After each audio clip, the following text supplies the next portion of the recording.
In a small, quiet town nestled between rolling hills and winding rivers, life moved at its own unhurried pace. The streets were lined with modest homes, their gardens bursting with wildflowers that swayed gently in the breeze. But beneath this picturesque surface lay a divide, a line that separated those who had plenty from those who had just enough to get by. Marcus Johnson belonged to the latter group. His mother worked tirelessly as a house cleaner, her hands calloused but her spirit unbroken. Together, they lived in a cozy yet cramped apartment on the edge of town, where laughter often echoed despite their struggles. Marcus was different from most kids his age. While others spent afternoons playing soccer or video games, he found joy in something far less common among his peers: music.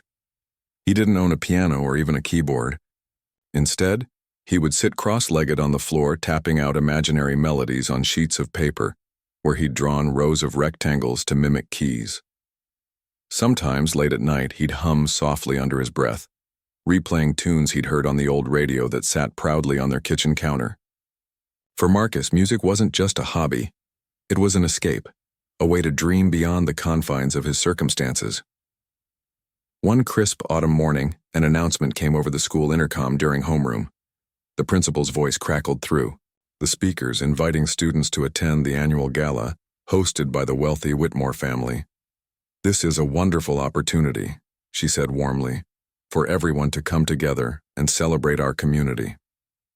Flyers were handed out afterward, detailing the event's glamorous setting, a sprawling mansion perched atop a hill overlooking the town. It sounded like something out of a movie, not reality.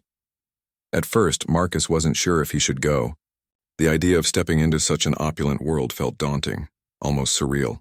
He knew his clothes wouldn't match the polished outfits worn by the children of doctors, lawyers, and business owners. Still, curiosity tugged at him. Maybe it would be fun to see what the other side of town looked like.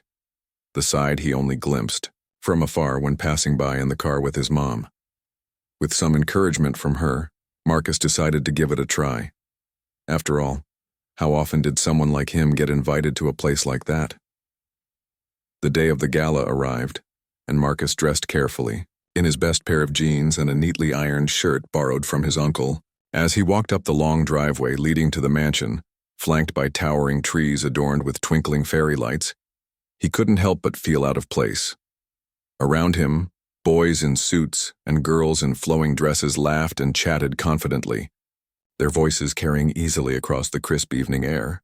Marcus kept his head down, clutching the invitation tightly in his hand as though it might somehow anchor him to this unfamiliar world. Inside the mansion, the atmosphere buzzed with excitement. Crystal chandeliers cast shimmering reflections on marble floors, and tables laden with gourmet snacks lined the walls. Guests wandered through rooms filled with artwork and antiques, marveling at the opulence surrounding them. Marcus trailed behind quietly, taking everything in with wide eyes.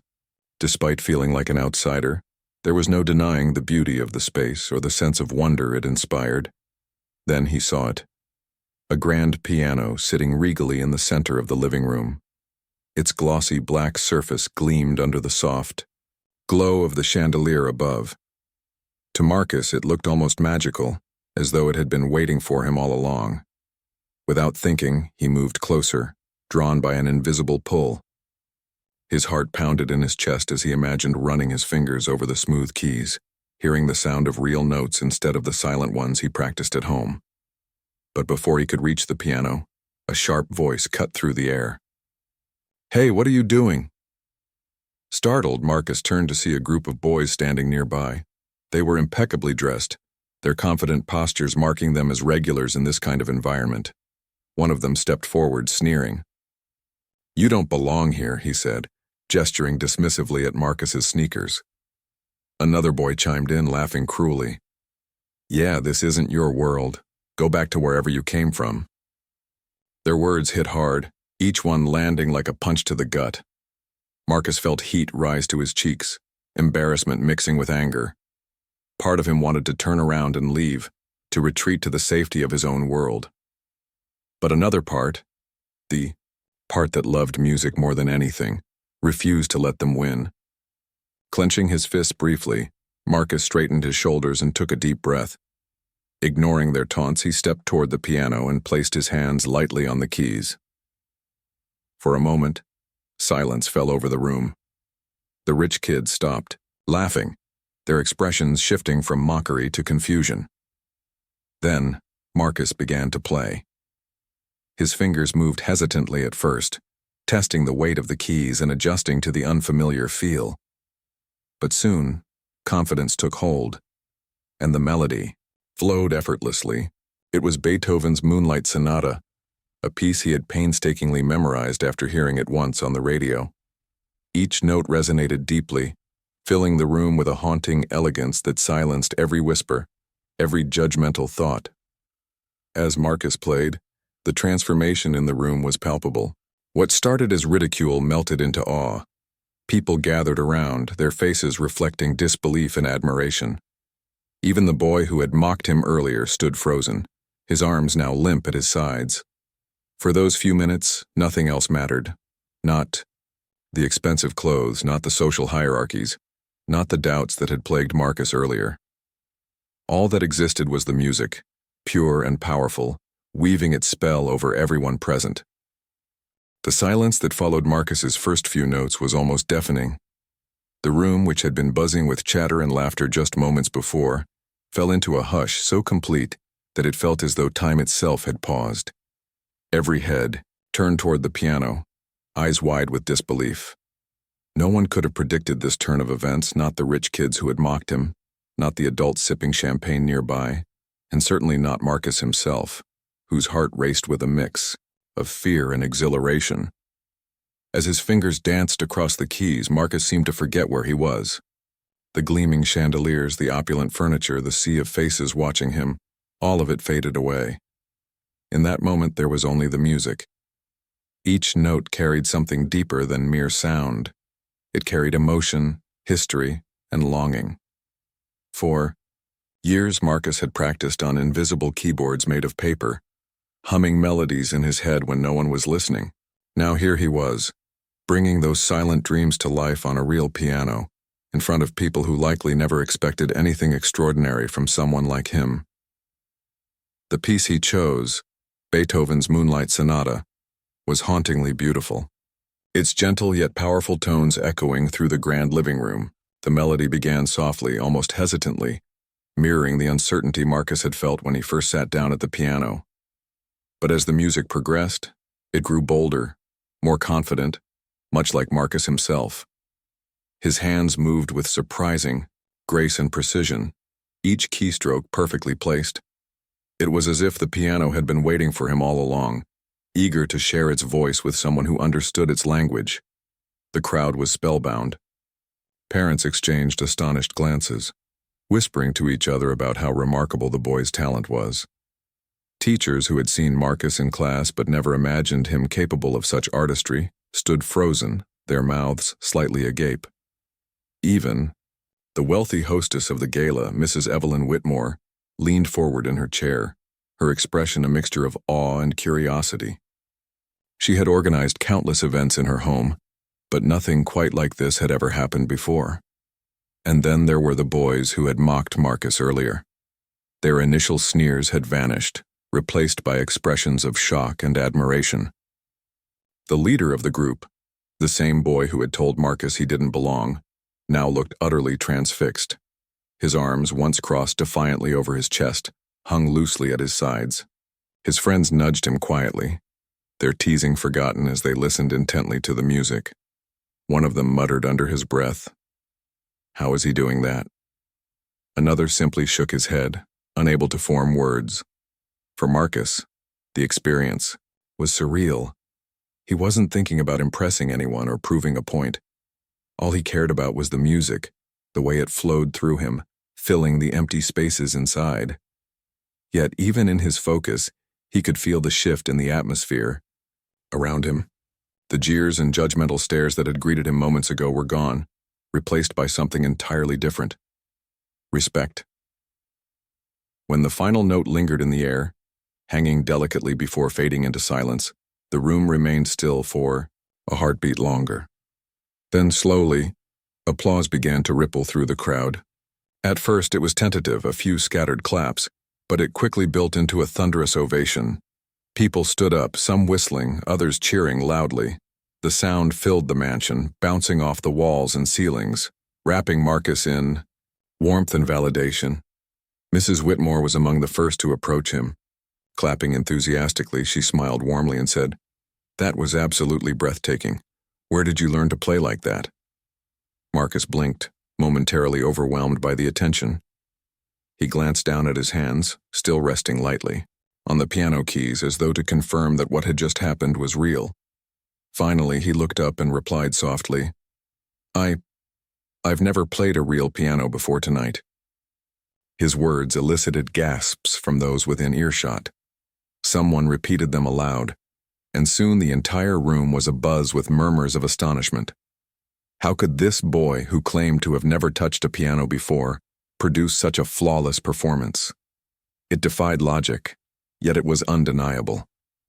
The evidence was still lingering in the air, resonating in the hearts of everyone present.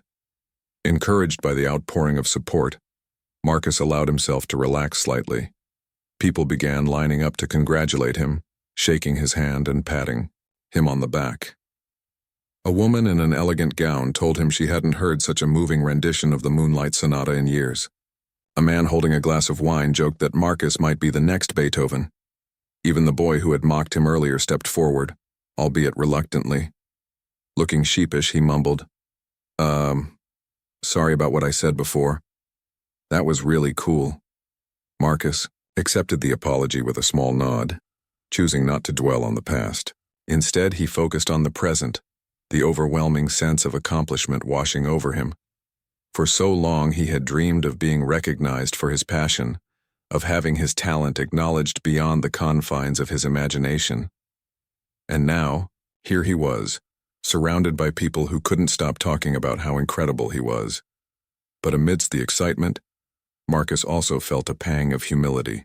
He knew this moment wasn't just about him. It was about the power of music to transcend barriers. Earlier in the evening, he had been an outsider, dismissed because of his appearance and background. Now, he was standing at the center of the room, celebrated not for where he came from but for what he had created. It was a reminder that talent and determination could break down walls, even in places where they seemed impenetrable. As the night wore on, Marcus found himself caught up in conversations with strangers who wanted to know more about him. Some asked about his favorite composers. Others wondered if he planned to pursue music professionally. He answered honestly, explaining that he practiced on makeshift keyboards and dreamed of one day owning a real piano. Each revelation drew more admiration from the crowd, solidifying their belief that they had witnessed something truly special. By the time the gala wound down, Marcus's cheeks hurt from smiling so much. As he walked out of the mansion alongside his mother, who greeted him with tears of pride in her eyes, he realized something profound. This wasn't just a victory for him. It was a victory for anyone who dared to dream despite the odds. Music had given him a voice when he felt voiceless, and tonight that voice had been heard loud and clear. The days following the gala passed in a blur for Marcus. What had started as an ordinary evening turned into something extraordinary, and word of his performance spread like wildfire through the small town. Neighbors stopped him on the street to congratulate him. Teachers mentioned his name with pride during class, and even local newspapers ran stories about the boy who silenced the critics with his music. At first, Marcus wasn't sure how to handle all the attention. He had always been a quiet kid, content to keep his dreams tucked away safely inside himself. But now, those dreams were out in the open, and they seemed bigger than ever. One afternoon, as Marcus walked home from school, he noticed a sleek black car parked outside their apartment building. Its polished surface gleamed under the sun, looking out of place amidst the modest surroundings. Curious, Marcus quickened his pace, wondering if it belonged to one of his neighbors, or worse, someone delivering bad news. When he reached the doorway, however, he saw Mrs. Evelyn Whitmore standing there with his mother. They were deep in conversation, but both women turned toward him when he approached. "Marcus," Mrs. Whitmore said warmly, her voice smooth and inviting. "I hope you don't mind me stopping by unannounced." She smiled kindly, extending her hand to shake his. Marcus hesitated for a moment before taking it, still unsure why such an important person would visit someone like him. Before he could ask, she continued, "Your performance at the gala left quite an impression, not just on me but on everyone who was there. You have a rare gift, Marcus, and I believe it deserves to be nurtured." His mother beamed beside him, her eyes shining with a mix of gratitude and disbelief.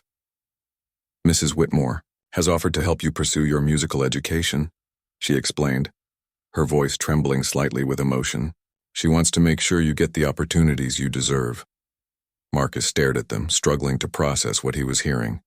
Opportunities? For him? It sounded too good to be true.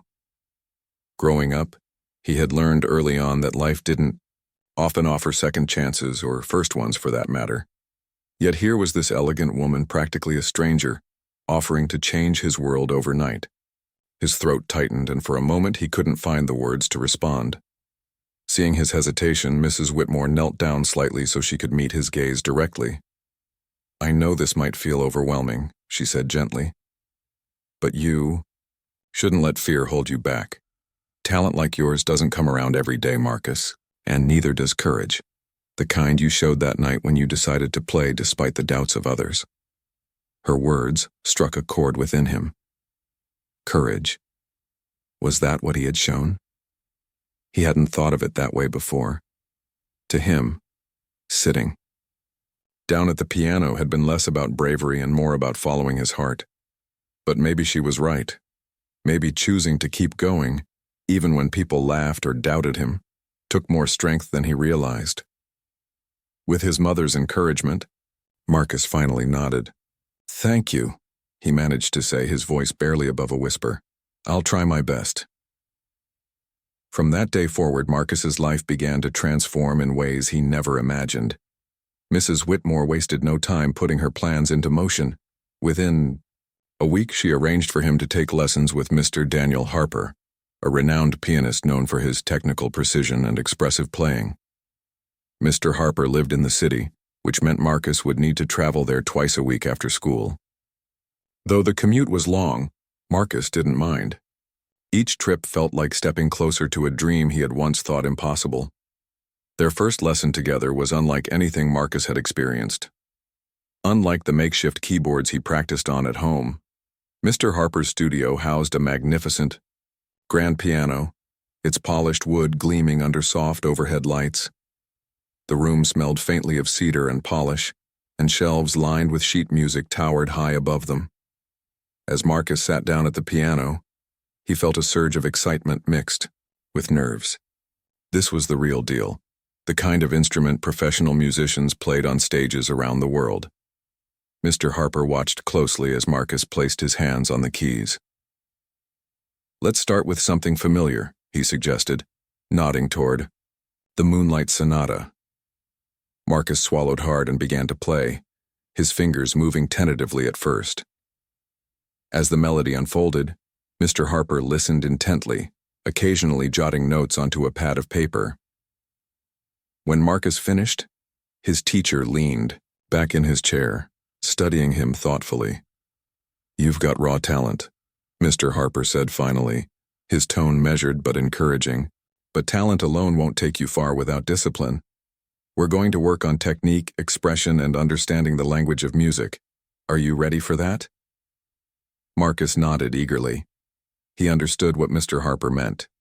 While his passion for music came naturally, he knew there was much more to learn, things he couldn't teach himself through radio broadcasts or scribbled drawings. With guidance from someone like Mr. Harper, he could unlock new levels of skill and artistry. Over the weeks that followed, Marcus threw himself into his studies. Lessons with Mr. Harper were challenging but rewarding. They worked tirelessly on scales, finger positioning, and interpreting complex compositions. Sometimes frustration bubbled to the surface, like when a tricky passage refused to flow smoothly. But Marcus reminded himself why he was doing this. Every note he mastered brought him one step closer to sharing his gift with the world.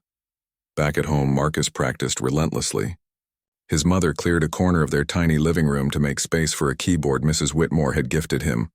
a sturdy digital model that mimicked the feel of a real piano. Late at night, when the rest of the neighborhood fell silent, Marcus would sit there, pouring his heart into each piece he played. The sound of his practicing became a comforting rhythm in their household, blending seamlessly with the hum of daily life. Despite the challenges, Marcus thrived under the mentorship of Mr. Harper and the support of Mrs. Whitmore. Yet not everything was easy. Some classmates resented his sudden rise to prominence, whispering behind his back that he only got opportunities because of pity. Others dismissed his achievements altogether, claiming they were fleeting or undeserved. These comments stung, but Marcus chose not to let them weigh him down. Instead, he focused on proving them wrong, not out of spite, but because he believed in himself and his potential. There were also moments of self-doubt, especially when progress felt slow or setbacks loomed large. Learning advanced pieces required patience and perseverance, qualities Marcus sometimes struggled to muster. On particularly tough days, he found solace in talking to his mother. Sitting together at the kitchen table, she reminded him of how far he'd already come. "You've faced harder things than this," she told him firmly. "And look where you are now. Don't give up. You're stronger than you think." Through it all, Marcus held on to the memory of that transformative night at the gala. Whenever doubt crept in, he recalled the feeling of sitting at the piano, letting the music carry him beyond fear and judgment. That night had taught him something invaluable, that believing in yourself could silence even the harshest critics. It was a lesson he carried with him as he continued to grow, not just as a musician, but as a person determined to carve out his place in the world. By the end of his first year of lessons, Marcus had transformed in ways that went beyond his playing. He stood taller, spoke with more confidence, and carried himself with a quiet assurance that inspired those around him.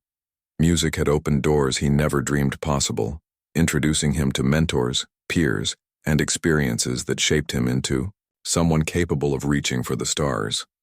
And though the journey ahead promised to be long and challenging, Marcus knew one thing for certain: he was ready to face whatever came next. As months turned into years, Marcus's life became a whirlwind of practice, performances, and growth. The boy who had once practiced on makeshift paper keyboards now found himself immersed in a world he had only dreamed of, a world where music was not just a hobby, but a way of life. Yet with every step forward came new challenges, moments of doubt, and reminders that success rarely comes without sacrifice. Marcus's lessons with Mr. Harper grew more intense as his skills improved. What had started as simple exercises, scales, arpeggios, and basic pieces, evolved into tackling some of the most challenging compositions in classical music. Rachmaninoff, Chopin, Liszt. The names rolled off his tongue like old friends, each one demanding something different from him. Some pieces required technical precision, others emotional depth, and all of them pushed Marcus to his limits. There were days when frustration bubbled over, when his fingers felt clumsy or his mind struggled to grasp the complexity of a new score. On those days, Mr. Harper would remind him, "Greatness isn't achieved overnight. It's built note by note, mistake by mistake." Despite the pressure, Marcus thrived under Mr. Harper's guidance. His teacher saw potential in him that Marcus himself sometimes doubted. "You don't just play the piano," Mr. Harper told him during one particularly grueling session. "You tell stories with it. That's rare, Marcus. Don't lose sight of that." Those words stayed with Marcus, anchoring him whenever self-doubt crept in. He realized that music wasn't just about hitting the right notes. It was about connecting with people, sharing emotions, and creating something that lingered long after the final chord faded. But outside the safety of the studio, life wasn't always so kind.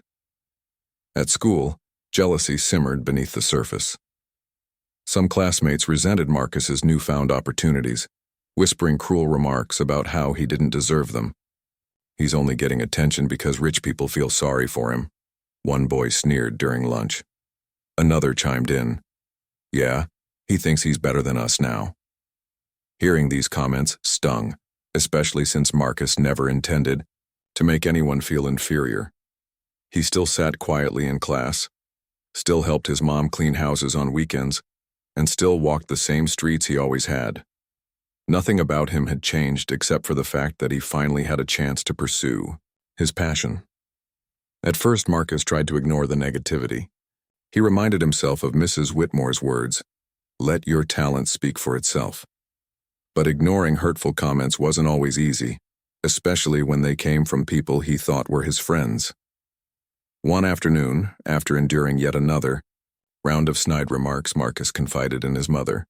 Sitting at their kitchen table, he confessed how much it hurt to be treated this way. His mother listened patiently, her hands wrapped around a mug of tea. When he finished, she set the mug down and looked at him steadily. "People will always find reasons to bring you down," she said softly. "Sometimes it's because they're scared of what you can achieve. Sometimes it's because they wish they could do what you're doing. But none of that matters unless you let it. You've worked hard for everything you have, Marcus. Don't let anyone take that away from you." Her words gave him strength. Instead of letting the criticism consume him, Marcus decided to focus on what truly mattered, his love for music and the joy it brought him. Whenever negativity threatened to creep in, he channeled his energy into practicing harder, playing louder, and dreaming bigger. Slowly but surely, the whispers began to fade, not because the critics disappeared, but because Marcus stopped giving them power over him. Balancing schoolwork, practice, and helping his mom proved to be another challenge. Between traveling to the city for lessons, preparing for recitals, and juggling homework assignments, Marcus often felt stretched thin. Late nights became routine, with the glow of his keyboard's stand light illuminating the dark corners of their tiny apartment. His mother worried about him, urging him to rest more and reminding him that he didn't need to carry the weight of the world on his shoulders. But Marcus couldn't help himself. Every moment spent practicing felt like an investment in his future, a future he was determined to build not just for himself but for his family too. One evening, as Marcus packed up his sheet music after a long day of studying, his mother approached him with a small box. "I want you to open this," she said, placing it gently in his hands. Inside was a framed photograph of the two of them standing together at the gala, taken shortly after his performance. Her arm was draped proudly around his shoulders, and both of them were smiling widely. Beneath the photo was an inscription, "For my son, who taught me that courage is the most beautiful melody of all." Tears welled up in Marcus's eyes as he hugged his mother tightly. In that moment, he realized how far they had come, not just financially, but emotionally. Music had given him a voice, but it had also strengthened the bond between him and his mom. She had sacrificed so much to support him, working tirelessly to provide even the smallest comforts. Now, thanks to her sacrifices and his determination, they were building a brighter future together. As Marcus continued to grow as a musician, he began performing in larger venues. Local churches, community centers, and schools invited him to play, eager to showcase his talent. Each performance was nerve-wracking yet exhilarating, a reminder of how far he had come since that fateful night at the gala. After one particularly memorable recital, a young girl approached him shyly, clutching a piece of paper. "Can I have your autograph?" she asked, her voice barely above a whisper. Marcus smiled warmly and signed the paper, adding a short message. "Never stop believing in yourself." That interaction stayed with him long after the event ended. It reminded him of why he loved music, not for the applause or accolades, but for the connections it fostered. Whether it was inspiring a child to dream big or bringing tears to the eyes of someone moved by his performance, music had a way of touching hearts in ways words alone could not. By the time Marcus entered high school, he had become a local sensation. People recognized him on the street, congratulating him on his latest achievements or asking when his next performance would be. Teachers praised him in front of the class, using him as an example of perseverance and dedication. Even some of his former critics softened their stance, admitting grudgingly that he had earned his success through sheer hard work. Yet despite the recognition, Marcus remained grounded. He knew that fame was fleeting, and that true fulfillment came from within. Every time he sat down at the piano, he remembered the boy who had dared to touch a gleaming black instrument despite the laughter of others. That boy had shown him something invaluable, that courage and talent could silence even the harshest critics. And though the road ahead promised to be long and challenging, Marcus faced it with unwavering resolve. With each passing year, he grew not just as a pianist, but as a person. Music had taught him resilience, patience, and the importance of staying true to oneself. It had opened doors he never imagined possible, introducing him to mentors, peers, and experiences that shaped him into someone capable of reaching for the stars. Most importantly, it had given him a purpose, a reason to keep pushing forward no matter how difficult things got. As Marcus prepared for his biggest performance yet, a solo recital at the town's largest concert hall, he reflected on the journey that had brought him here. From the quiet evenings spent humming melodies at home to the thunderous applause of crowded rooms, every step had been worth it. Music had changed his life in ways he never thought possible, and he knew it would continue to guide him wherever the future led. For Marcus Johnson, the boy who had once been mocked for daring to dream, there was no limit to what he could achieve. The day of Marcus's biggest performance yet arrived with a mix of excitement and nerves that seemed to hang in the air like static electricity. The town's largest concert hall, a grand building with towering columns and an ornate marquee, buzzed with anticipation. Flyers advertising the event had been plastered all over town for weeks. Marcus Johnson, a rising star. For someone who had once felt invisible, it was surreal to see his name printed so boldly, inviting people from every corner of the community to witness his journey. That morning, Marcus woke up earlier than usual, unable to sleep past the first light of dawn. He lay in bed staring at the ceiling, replaying the pieces he planned to perform in his mind. Each note, each phrase, was etched into his memory after months of relentless practice. But today felt different. This wasn't just another recital or school assembly. It was his moment to stand on a stage meant for professionals, to prove to himself and the world that he belonged there. His mother, sensing his anxiety, knocked softly on his bedroom door. Before stepping inside, she carried 2 steaming mugs of hot chocolate, their sweet aroma filling the room. "You ready?" she asked gently, placing one mug on his bedside table. Marcus sat up, running a hand through his unruly hair, and gave her a small smile. "I think so," he replied, though his voice betrayed a flicker of doubt. She handed him the mug and sat down beside him. "Remember why you started?" she said, her tone firm yet comforting. "Not for applause or awards, but because music makes you happy. Let that be enough today." Her words struck a chord deep within him. It was easy to get caught up in expectations, the pressure to impress teachers, peers, and strangers. But his mom reminded him of something essential. This performance wasn't about proving himself to others. It was about sharing the joy and passion that had fueled him for years. After breakfast, Marcus spent the rest of the morning reviewing his sheet music and doing vocal warm-ups to calm his nerves. By early afternoon, he headed to the concert hall, where technicians and staff were busy setting up lights, adjusting microphones, and arranging chairs for the audience. Walking onto the stage for sound check, Marcus took a moment to soak in the sight before him. Rows upon rows of velvet seats stretched out under the dim glow of overhead chandeliers. The Steinway grand piano sat center stage, its polished surface gleaming like a mirror. It was breathtaking and intimidating. As Marcus ran through his pieces during sound check, he could feel the weight of the occasion pressing down on him. Every note had to be perfect, every transition seamless. Yet, amidst the tension, there was also a sense of purpose. This was what he had worked toward for years, the culmination of countless hours of dedication and sacrifice. When the rehearsal ended, Mr. Harper pulled him aside backstage. "You've got this," his mentor assured him, clapping him lightly on the shoulder. "Just focus on the music, not the crowd. Play like no one's watching."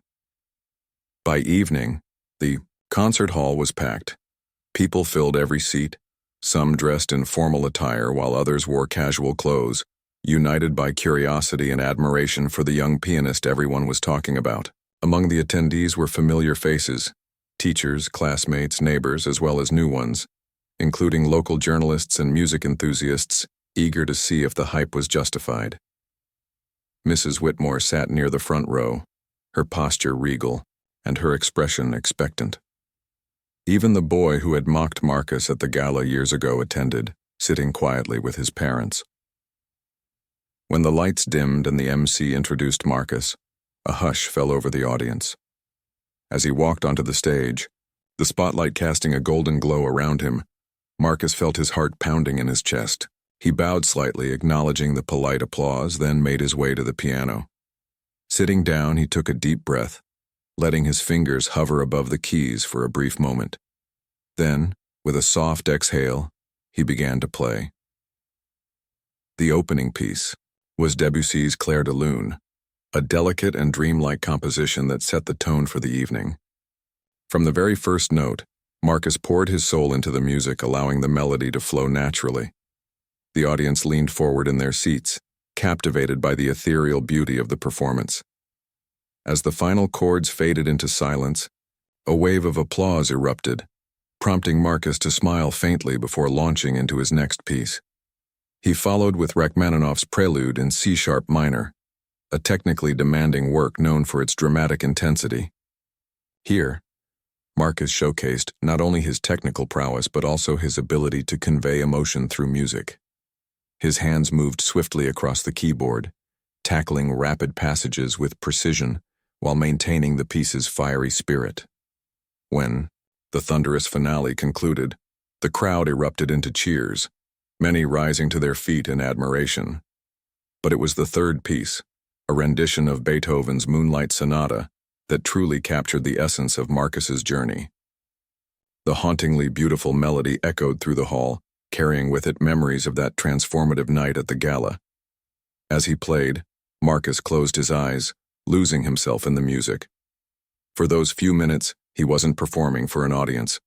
He was reliving the courage it took to sit at a piano despite ridicule, the determination it required to pursue his dreams, and the gratitude he felt for everyone who had supported him along the way.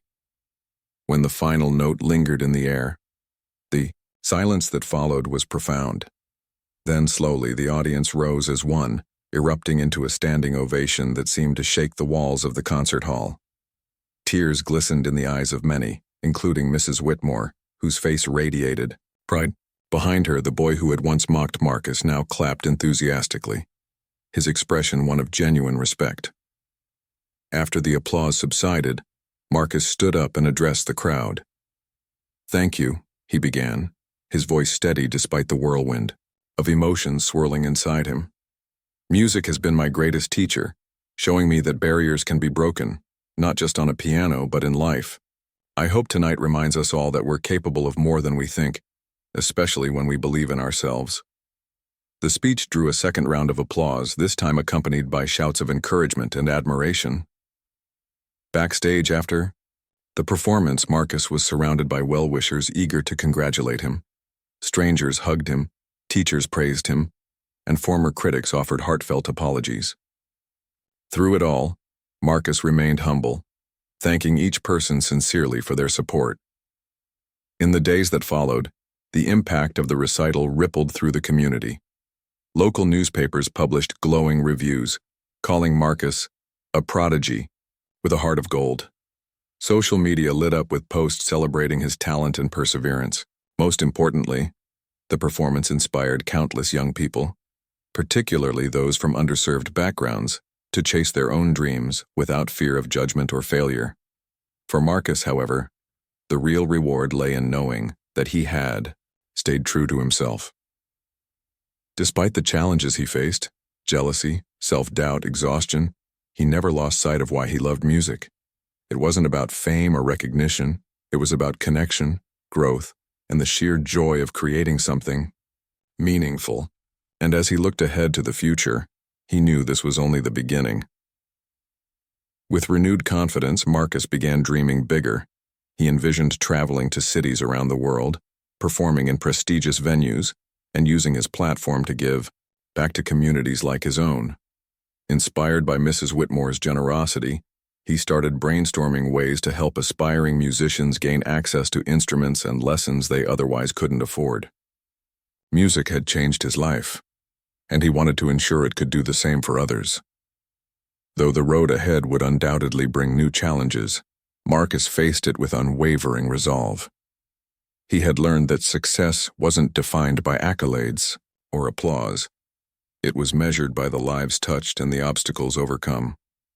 And as he prepared for whatever came next, Marcus carried with him the lessons of his journey: courage, resilience, and the belief that even the smallest spark could ignite a fire capable of lighting up the darkest corners of the world. Years passed, and Marcus Johnson's name became synonymous with excellence in music. What had started as a quiet dream nurtured in the corners of a modest apartment had blossomed into a career that spanned continents. He performed in some of the most iconic concert halls around the world: Carnegie Hall in New York, the Royal Albert Hall in London, the Sydney Opera House. Each performance was met with standing ovations, glowing reviews, and an outpouring of admiration from audiences who were moved by his artistry. Yet no matter how far he traveled or how bright the spotlight shone, Marcus never forgot where it all began. One crisp autumn evening, Marcus found himself standing backstage at Carnegie Hall, preparing for what would be one of the most significant performances of his life. The program featured Rachmaninoff's Piano Concerto No. 2, a piece renowned for its technical complexity and emotional depth. As he adjusted his bow tie and stretched his fingers, memories flooded back to him: the nights spent practicing on paper keyboards, the sting of ridicule at the gala, the warmth of his mother's encouragement, and the countless hours spent honing his craft under Mr. Harper's watchful eye. This moment wasn't just about showcasing his talent. It was about honoring the journey that had brought him here. When the conductor raised his baton and the orchestra began playing the opening chords, Marcus stepped onto the stage to thunderous applause. Dressed in a tailored black suit, he exuded confidence and grace. But his eyes held a softness, a reminder of the boy who had dared to touch a piano despite being told he didn't belong. As he sat down at the grand piano, the audience fell silent, anticipation hanging thick in the air. Then, with the first note, Marcus transported them to another world. The concerto unfolded like a story, each movement painting vivid images and evoking powerful emotions. The second movement, with its lush romantic melodies, seemed to speak directly to the heart, while the final movement exploded with energy and triumph. Marcus played with such passion and precision that it felt as though the music itself was alive, breathing and pulsating through the hall. When the final chord resonated and faded into silence, the crowd erupted into applause so loud it reverberated through the building. People rose to their feet, clapping, cheering, and whistling, unwilling to let the magic of the moment end. After the performance, Marcus addressed the audience, his voice steady yet filled with emotion. "Music has the power to connect us," he said, pausing to let his words sink in. "It doesn't care where you come from or what your circumstances are. All it asks is that you believe in yourself and give it your all." His speech earned another round of applause, this time accompanied by shouts of "Bravo" and "Thank you." Among the sea of faces in the audience, Marcus spotted Mrs. Whitmore, her eyes glistening with tears, and his mother, who waved, proudly, from the front row. Even the boy who had once mocked him sat there, now a young man with a look of genuine awe on his face. In the weeks that followed, Marcus received invitations to perform in cities across the globe, offers to record, albums, and requests for interviews.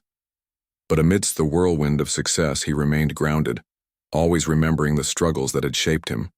He knew that fame could be fleeting and accolades were not what truly mattered. What mattered was using his platform to inspire others, to show them that no dream was too big, no obstacle too great, if they were willing to work hard and stay true to themselves, determined to give back. Marcus launched a foundation dedicated to providing musical education and resources to underserved communities. Called Keys to Dreams, the organization offered scholarships, donated instruments, and organized free workshops for children who might not otherwise have access to music lessons. Marcus traveled frequently to visit schools and community centers, sharing his story and encouraging young musicians to pursue their passions fearlessly. At one such workshop, he met a shy girl named Mia, who reminded him so much of himself at her age. She sat quietly in the corner, clutching a tattered notebook filled with sketches of keyboards and handwritten notes about melodies she heard in her head. When Marcus asked her to play something for the group, she hesitated, visibly nervous.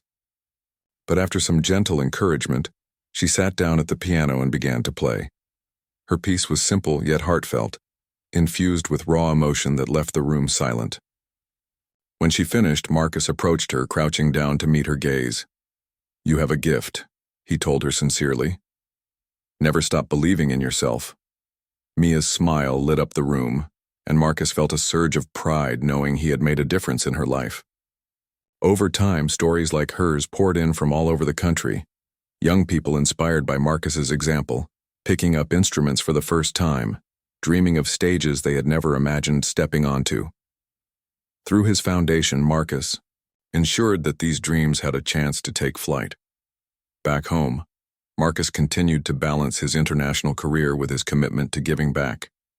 On weekends, he often returned to his hometown, visiting schools and mentoring students. He hosted annual benefit concerts, raising funds to support local arts programs and ensure that every child had the opportunity to experience the joy of music. His mother, now retired, joined him in these efforts, volunteering her time to help organize events and spread awareness about the importance of arts education. Though his life had changed dramatically, Marcus remained humble and approachable. Friends and neighbors still greeted him warmly whenever he walked through town, and he always made time to chat with them, asking about their families and sharing updates on his travels. To them, he wasn't just a world-famous pianist, he was Marcus, the boy who had grown up among them, whose journey served as a testament to the power of perseverance and belief.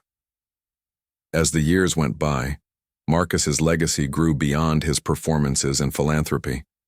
He wrote a memoir titled From Silence to Symphony, chronicling his journey from a small-town kid with big dreams to an internationally acclaimed musician. The book became a bestseller, inspiring readers of all ages to chase their aspirations, despite adversity.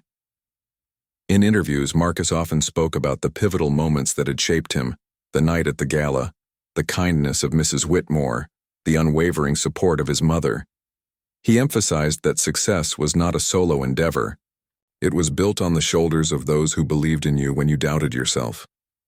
Looking back on his life, Marcus reflected on how far he had come, not just professionally, but personally. Music had taught him resilience, patience, and the value of staying true to oneself. It had connected him with people from all walks of life, bridging gaps and breaking down barriers. Most importantly, it had given him a purpose: to create beauty in a sometimes chaotic world, and to remind others that they too could achieve greatness if they dared to try. On a quiet evening years later, Marcus stood alone in his childhood apartment which he had recently purchased and renovated as a tribute to his roots.